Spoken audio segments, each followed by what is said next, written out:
In the heart of a remote valley, where monsoon rains carve deep scars into the earth and rivers turn into roaring beasts, a young elephant began the fight of her life. For 18 long hours she battled the raging current, alone, scared, and silently hoping that someone, anyone, would come to save her. This is her story.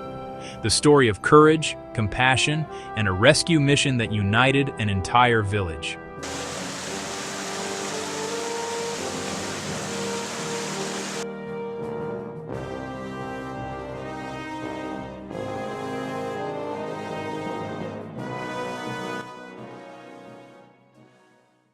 The day began like any ordinary monsoon morning. The forest was soaked from last night's rain, every leaf shining with droplets as the early light filtered through the treetops. A herd of elephants moved slowly across the valley, searching for water and fresh grass. Among them walked Kanha, a young female elephant known for her curiosity and gentle nature. She always wandered a bit ahead of the herd, exploring whatever caught her attention. As they approached the riverbank, the older elephants hesitated. The monsoon had swollen the river, turning its once calm flow into a fast-moving torrent of brown water. But Kanha stepped forward without fear. She reached the edge, lowered her trunk, and leaned closer to drink. And then the ground gave way. The rain-soaked mud beneath her feet collapsed in an instant, sliding like a broken piece of earth. Kanha slipped, falling sideways into the wild current. The water swept her downstream, dragging her toward jagged rocks. She struggled, kicked, tried to stand, but the river pushed her hard until her body slammed against a massive boulder in the middle of the flow. There she became trapped, unable to climb out, unable to move, fighting to keep her trunk above water. Her herd trumpeted from the riverbank, pacing in distress, but none of them could enter the dangerous current. Kanha was alone. Hours passed.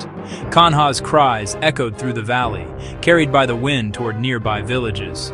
Most people assumed it was normal elephant movement, but one man, Rafiq, a local farmer, heard something different. A desperation in the trumpeting he recognized instantly.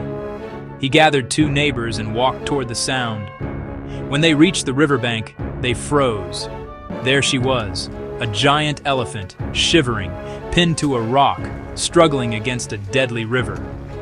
Her trunk lifted again and again, reaching, begging. She's been here a long time.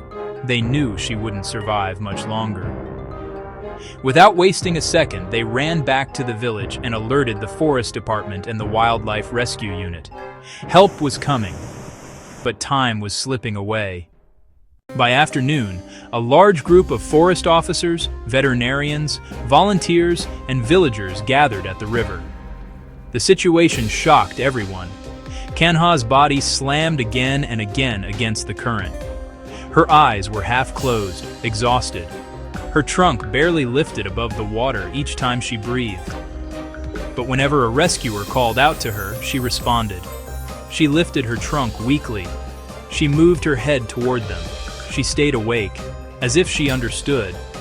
These people were here to save her. The team made a plan. Tie ropes around her to keep her from slipping deeper. Create a mud ramp to help her climb out. Use an excavator to move heavy submerged rocks. Keep her awake and calm until they could free her. But none of this would be easy.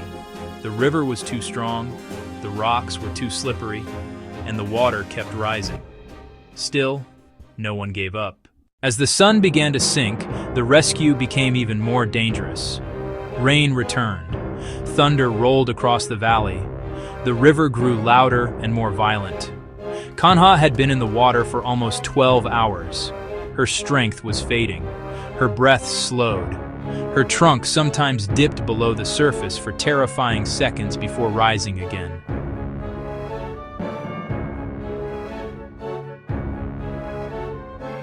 We don't have until morning. Floodlights were set up, ropes were tightened.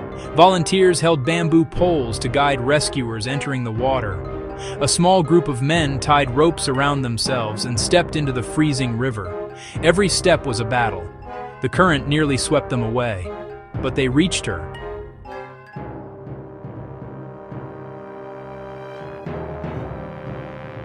Kanha, stay with us. We are here. To everyone's surprise, she relaxed. Her panic slowed. She held still, allowing the rescuers to slip strong ropes under her chest and belly. This stabilized her for the night. Now all they could do was wait and pray she survived until dawn. Midnight. The valley was silent except for rain and rushing water.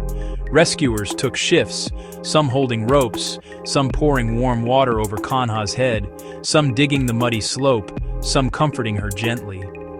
Villagers who had never touched an elephant in their lives worked tirelessly beside the experts. Women brought hot tea. Children carried sandbags. Men hauled rocks and tools through the dark. And through it all, Kanha's herd stood in the shadows of the forest, watching silently. No elephant left her side. Every so often, the matriarch called out softly, as if telling her, Hold on, help is here. The night felt endless, but Kanha survived it. Barely. At first light, something changed. The river level dropped slightly. The rescuers gained better visibility. And a new idea took shape.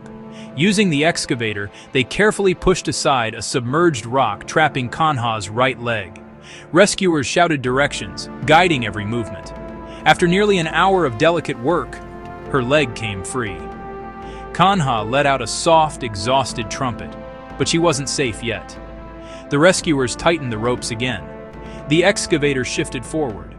Villagers braced themselves, and Kanha used every last bit of strength.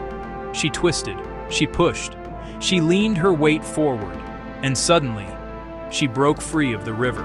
Her entire body surged upward. Her feet reached the sloping mud ramp. Her trunk shot forward toward the land. And then, she stepped out of the river. A cheer erupted across the valley. Some cried.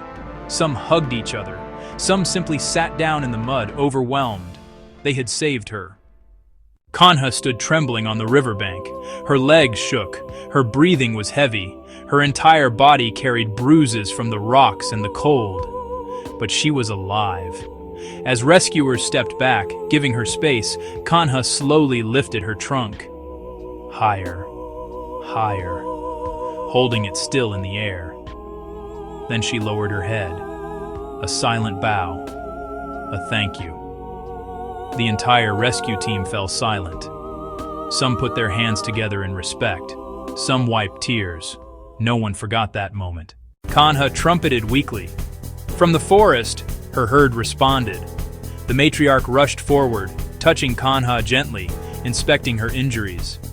The younger elephants circled her, offering comfort, rumbling softly. It was a reunion filled with relief, love, and unspoken emotion. Slowly, the herd guided her back into the forest where she could rest and heal. She took one last look at the rescuers, then disappeared into the trees. Over the next several weeks, forest officers monitored Kanha. She recovered completely, walking normally, playing again, and living freely with her herd. The story spread across the world. People were inspired by the unity of the villagers, the courage of the rescuers, and the resilience of a young elephant who refused to give up. Her story became a reminder that compassion can cross every boundary, human or animal, forest or village, fear or hope. One life saved, one valley united, one story the world will never forget.